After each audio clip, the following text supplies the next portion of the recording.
प्रिय छात्रों, केंद्रीय प्रवृत्ति की माप में आज हम माध्य के बारे में अध्ययन करने जा रहे हैं। माध्य यानी मीन निकालने का बिल्कुल ही आसान तरीका आज मैं आपको बताने जा रहा हूँ। पेपर के अंदर हमें इस तरह से माध्य या माध्यक दोनों ही ज्ञात करने होते हैं। इसमें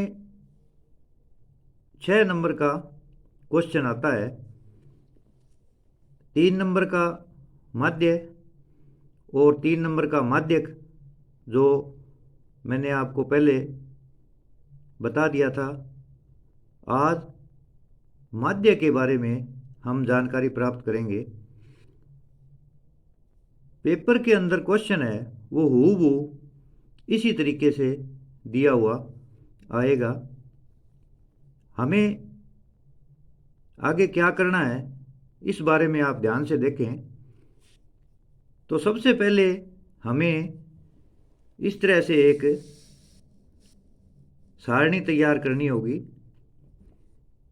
इसमें हमें केवल 2 कॉलम, पहला कॉलम और दूसरा कॉलम, दोनों प्रश्न में से देख करके लिखने हैं। हमें यहाँ पर सबसे पहले सारणी बनाने का तरीका याद करना है। यहाँ पर हमारे जो ये प्राप्तांक दिए हुए हैं इनको हम सारणी के अंदर कॉलम में इस तरह से लिखेंगे, जैसे 20 से 30,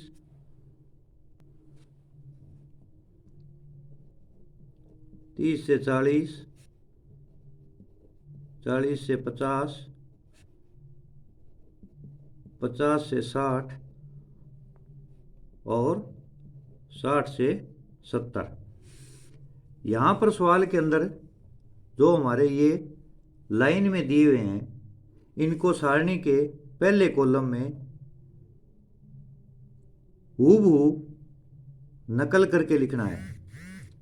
जैसे ये यहाँ पे प्राप्तांक दिए हुए हैं इनको कॉलम में देख करके लिखना है।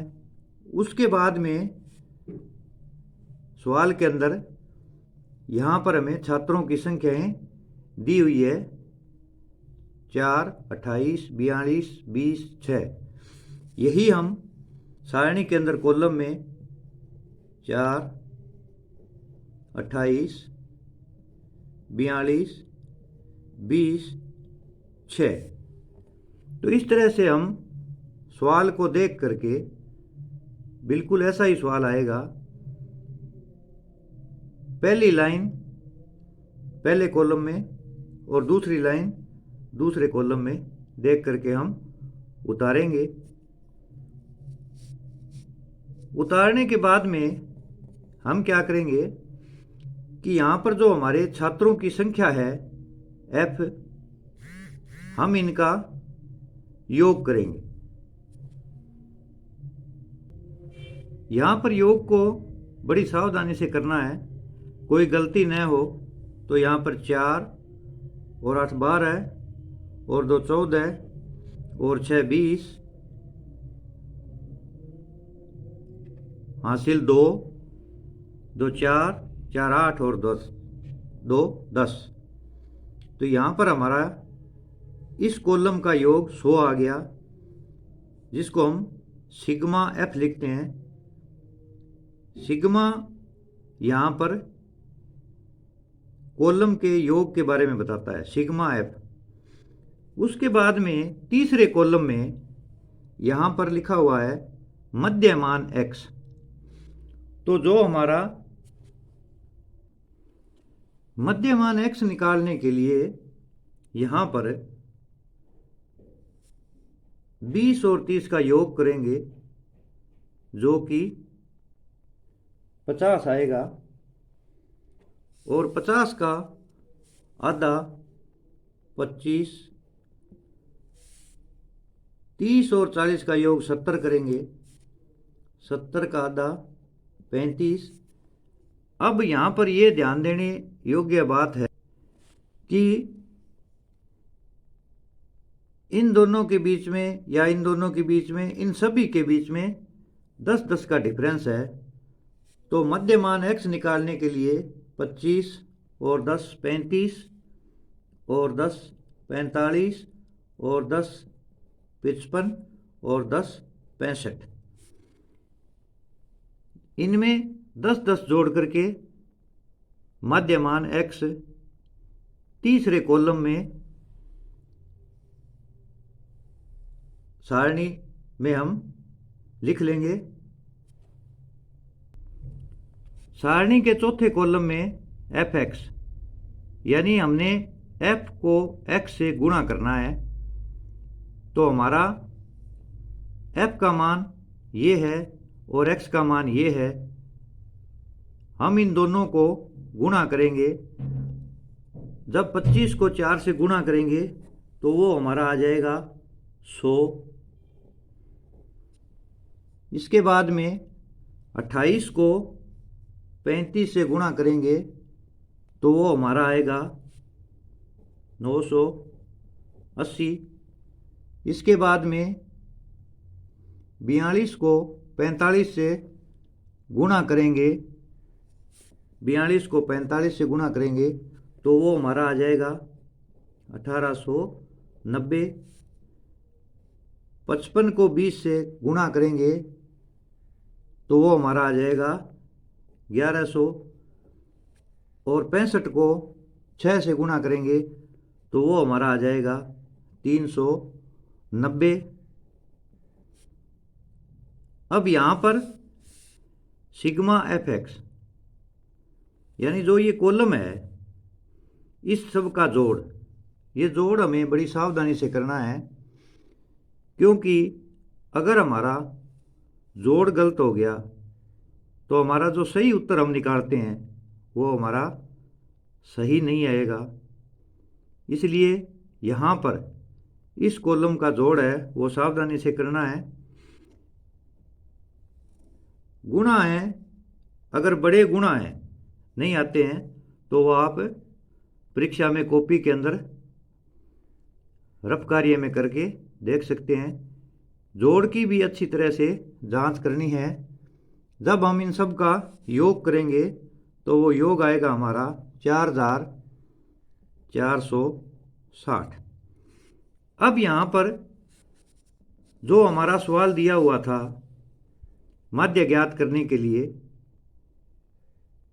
तो हमने पहली और दूसरी लाइन देख करके उतारी है, इसमें कोई दिक्कत नहीं आएगी। इसके बाद में हमने इसमें मध्यमान x का मान ज्ञात किया है, फिर हमने f और x का गुणा किया है। यहाँ पर सिग्मा f का योग निकाला है दूसरे कॉलम का, और चौथे कॉलम का योग निकाला है सिग्मा fx। ये निकालने के बाद में अब हमें सवाल को आगे हल करना है। तो माध्य के लिए इसका जो सूत्र होता है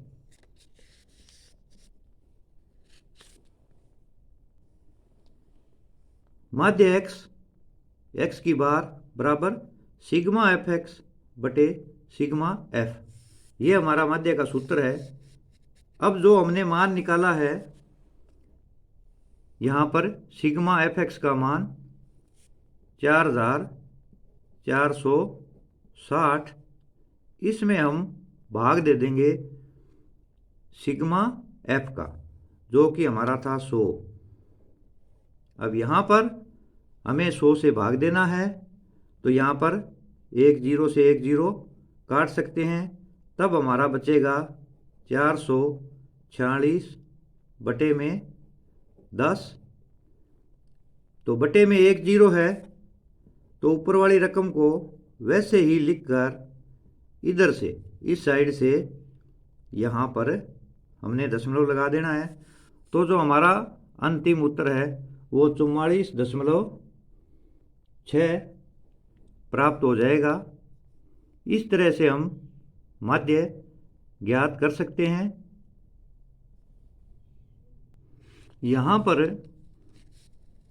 एक बात ध्यान देने योग्य है कि परीक्षा के अंदर अगर ये लिखा हुआ है माध्य व माध्यक,